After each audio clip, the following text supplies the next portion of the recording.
the first thing I wanted to ask you, what was it about this project that made you want to be a part of it? Just the tone of the script was quite unusual. It was a sort of weird combination of a kind of subtle social satire, kind of horror element, quite psychologically well observed, I thought. And I thought the part of Chef Slowik was complex, interesting. I mean, it's quite an interesting interior life, interesting psychology to the character, and it had a dark humor that appealed to me. So there's a combination of tones in it, and I didn't know what, and also there was something about one couldn't quite tell how it would turn out, which I quite liked. You know, it was something indefinable about it that drew me to it. Speaking of Slowik, you're right. He is a complex man. We don't really know what's going on there, but he's fascinating at the same time. Who is Julian Slowik in your eyes, Ray? He's a man from quite a humble background who sort of made himself into something else. Really, he had a gift for cooking, an instinct for food. I think from as a young boy, he's loved preparing food, loved the ritual of making food and sharing it for people in quite a human, in an attractive, humanistic way. That, you know, the celebration of food is something that he recognizes is an important aspect of our life, even in the simplest meals. And then his talent has got him to this place of, you know, fame and wealth and renown, and it's like power and influence can corrupt people, and somehow it's twisted his own sense of himself, and at some deep level he knows it, and so he's in rather a tragic, as a lost soul, really. That's what he is to me. He's a lost soul, with a suffering from a sort of a supreme narcissistic disorder. Thank you, Rafe, so much for making him multidimensional, because the audience somewhat really understands this man, even though his behavior is quite shocking. Was that important for you to make sure he was multidimensional and to keep that kind of audience? I think the audience ideally should at moments be sympathetic to him or understand his point of view. I don't expect the audience to celebrate the more violent things he does, but I think they might understand the deep dissatisfaction, the sort of self-loathing at the heart of it. I think he's in the, it's a great script,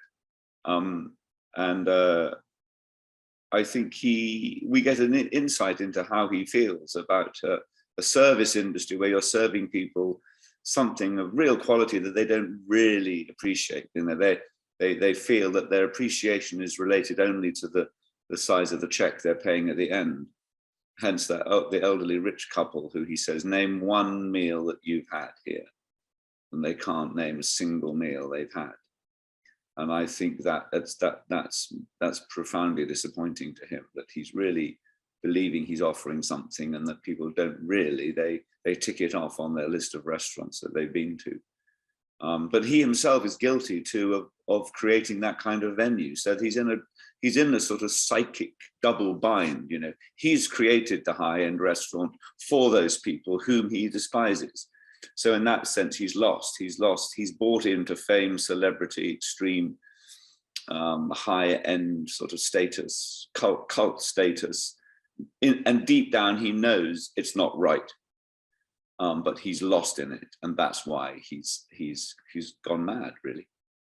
And can you give us a little bit of your insights of how you prepared the role, and how was it for you to have a chef of the caliber of Dominique Crenn there, you know, at hand on board? Well, that was very. It was very.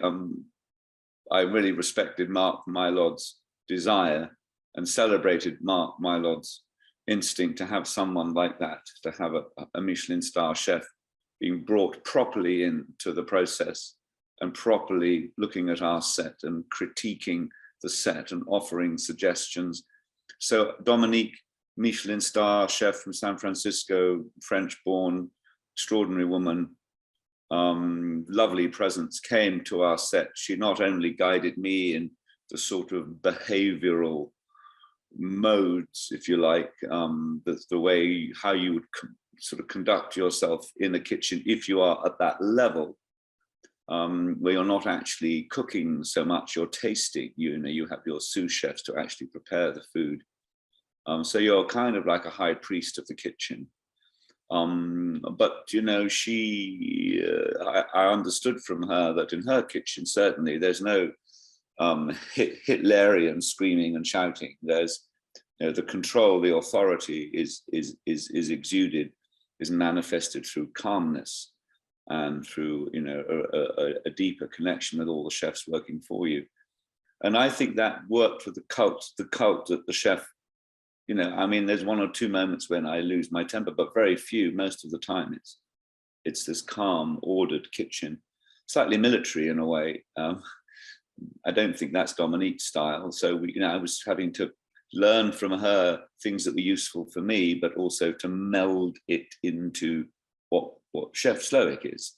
But she was around, as I say, she was talking to all the people who were involved in the design of the kitchen and the way that they wanted. Mark was keen that anyone who had experience of restaurants would look at the kitchen. Often when people are in the background of scenes preparing, that they would believe that was a functioning kitchen. So she was there with one or two other chefs who were based in Seattle, where we were shooting. There was a team of chefs, and then the days leading up to shooting, Dominique, as it were, was the queen of the chef realizing of our restaurant. She was there as the top person to cast her eye. I have to say she was incredibly collaborative and supportive, and also interested in the filmmaking process. She was interested to know where her world melded with our world, and what we had to create a drama. And so what is the sweet spot where the drama is satisfied, but the truth of a restaurant is also realized on the screen.